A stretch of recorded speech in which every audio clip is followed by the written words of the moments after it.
اخلاص بندے اور رب کے درمیان ایک راز ہے جسے نہ تو فرشتہ جان سکتا ہے کہ لکھ لے، اور نہ شیطان کہ اسے خراب کر سکے، اور نہ خواہش نفس کہ اسے اپنی طرف مائل کر سکے۔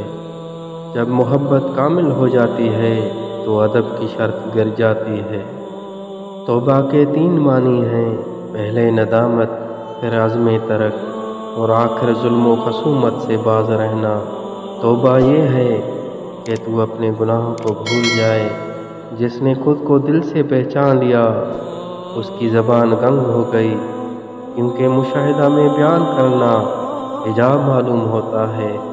جب عقل مندوں کی عقلیں توحید کے متعلق انتہا تک پہنچ جائیں تو ان کی انتہا حیرت پر ہوتی ہے۔ محبت خدا کی امانت ہے، اور وہی محبت پائیدار ہے جو صرف خدا کے لیے ہو۔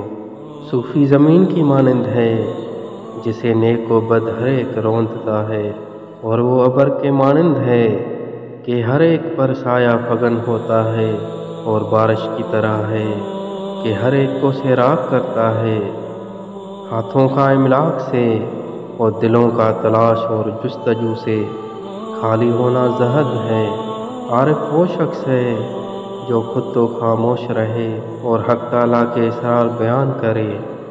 خدا تعالیٰ اپنے بندوں سے 2 علم چاہتا ہے، ایک یہ کہ وہ اپنی عبودیت کو جانے، دوسرا خدا کی ربوبیت کو جانے۔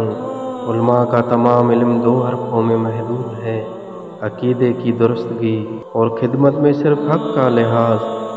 کسی سے نیکی کرتے وقت بدلے کی توقع مت رکھو، کیونکہ اچھائی کا بدلہ انسان نہیں، خدا دیتا ہے۔